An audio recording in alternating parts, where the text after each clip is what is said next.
के पहले से ही विभा को कपड़े धोने का बड़ा शौक था। कभी नल के नीचे तो कभी तालाब के पास। अरे मेरी नीली वाली लुंगी नहीं दिख रही है। विभा की अम्मा कहाँ रखी है लुंगी? अरे वो तो विभा ने परसों ही धोकर रखी थी आपकी अलमारी में, देखो वहीं होगी। वो ना मैंने आज धो दी, मुझे लगा कि गंदी हो गई होगी। अरे कैसे गंदी हो गई थी? उसे तो मैंने पहना भी नहीं। हे भगवान, इस लड़की के कपड़े धोने की आदत से परेशान हो गया हूँ मैं। जितना तो घर में राशन नहीं आता उससे कहीं ज्यादा डिटर्जेंट पाउडर का खर्चा है। इसकी शादी करवा दो, शादी जाए अपने घर में ही करे काम, फिर चाहे घर के कपड़े धोने हो या पूरे गांव के। हाँ ठीक बोल रही हो, देखता हूँ मैं कोई लड़का। वो दिन भी आ जाता है जब विभा को देखने लड़के वाले आ जाते हैं। लड़की मुझे अच्छी लगी। होने वाली सास कहती है, बेटी अगर कुछ पूछना है तो पूछ लो। वैसे तो हमारी लड़की बहुत ही शर्मीली है, जो बोल दो वो मान लेती है, इसे क्या पूछना होगा। अरे कैसी बात कर रही हो माँ, मुझे इन लोगों के घर रहना है, सवाल तो कई है। हाँ हाँ बेटा पूछ लो ना, क्या पूछना है। आप लोगों के घर कपड़े कौन धोता है? सास का मुंह बन जाता है। देखो अगर तुम ये कहना चाहती हो कि तुम्हें कपड़े धोने नहीं आते तो सुन लो, कपड़े मैं ही धोती हूँ, लेकिन तुम्हारे आ जाने के बाद मैं रुमाल तक नहीं धोऊंगी। अरे चुप रहना भाग्यवान, बहू बेचारी घर आई नहीं, उसे डराना शुरू कर दिया। वो क्या है ना बिटिया, अभी तक तो ये कल्लू की माँ ही धोती थी, लेकिन अब तुम्हारे पापा तो दहेज में वॉशिंग मशीन देंगे ही। तभी विभा की माँ बोल पड़ती है, सवाल भी पूछा तो क्या, वैसे भाई साहब मशीन की तो फिर भी कपड़े धोने की कैपेसिटी होती है। मतलब जो बिटिया दे रहे हैं ना विभा, इसे कपड़े धोने का बहुत शौक है। ये आप लोगों की क्या आस पड़ोस गांव मोहल्ले सबके कपड़े धो दे और उफ तक ना करे। बाहर देखा नहीं आपने कितने कपड़े सूख रहे हैं? सब हमारी बिटिया ने ही तो धोए हैं। बस भी करो ना माँ, शर्म आ रही इतनी तारीफ सुनकर।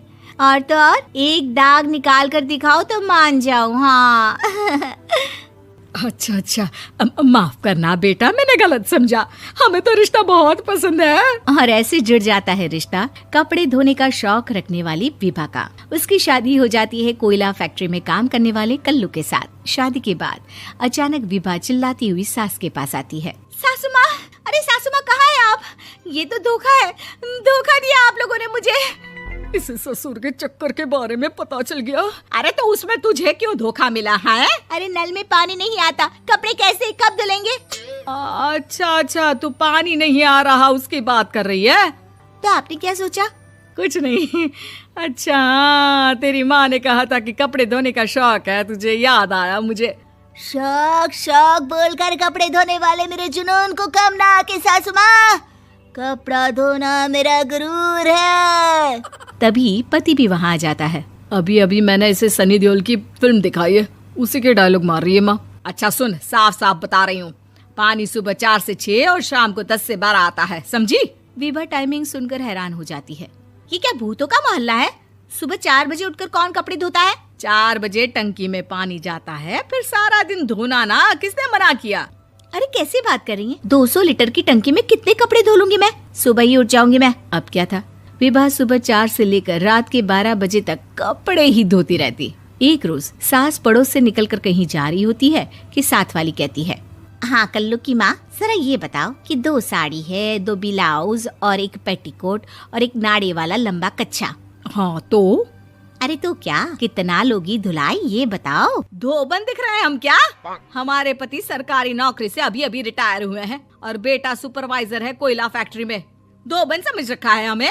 हाय रे कल्लू की अम्मा, माफ कर दो, वो तो मोहल्ले में यही सब बता रहे थे कि तुमने बहू को कपड़ा धुलवाने के काम में लगा दिया है। सास को पड़ोसन की बात सुनकर गुस्सा आ जाता है। वो घर पहुंचती है जहां घर के बाहर ही इतने सारे कपड़े सूख रहे होते हैं जितने कि किसी धोबन के घर पर। अरे ओ कल्लू की दुल्हन, बाहर निकल। माँ जी यहीं आ जाओ, बाथरूम में चादर धो रहे हैं हम। अरे अभी हम धोते हैं, तुमको बाहर निकलो। ये आस पड़ोस वाले बोल रहे हैं कि हम बहू से कपड़े धुलवा कर उसे कपड़ा धोने वाली बना दिए हैं। अरे छोड़ो ना माँ जी, किन लोगों की बातों में आती हो? आस पास के लोगों का तो काम ही होता है कि वो किसी तरह सास बहू को लड़ा दे। बहू सारे घर के कपड़े धोती है, ये क्या कम है? बोलिए। सास को भी लग जाता है कि वो बहू का ये संकीपन नहीं छुड़वा सकती, इससे अच्छा है कि खुद ही चुप हो जाए। एक रोज सास और बहू मंदिर जाते हैं, जहाँ सास की साड़ी वहाँ खड़ी भीख मांगने वाली से मिलती है। माँ जी क्या बात है, आपकी साड़ी उस भिखारन से कितनी मिल रही है ना? हाँ हाँ, देखो तो दोनों की साड़ी मिल रही है। क्या बात है कल्लू की अम्मा, तुम खुद को तो अफसर की बीवी बताती हो और ऐसी सिंपल सी प्लेन साड़ी पहनकर घूमती हो। सिंपल और प्लेन नहीं है ये साड़ी। तो क्या सोने के धागे से फूल बने हैं? कुछ भी सासू माँ, कुछ भी। हाँ, बने थे इस साड़ी में सोने के धागे से फूल। मेरे पति लेकर आए थे मद्रास से स्पेशली मेरे लिए 10,000 की।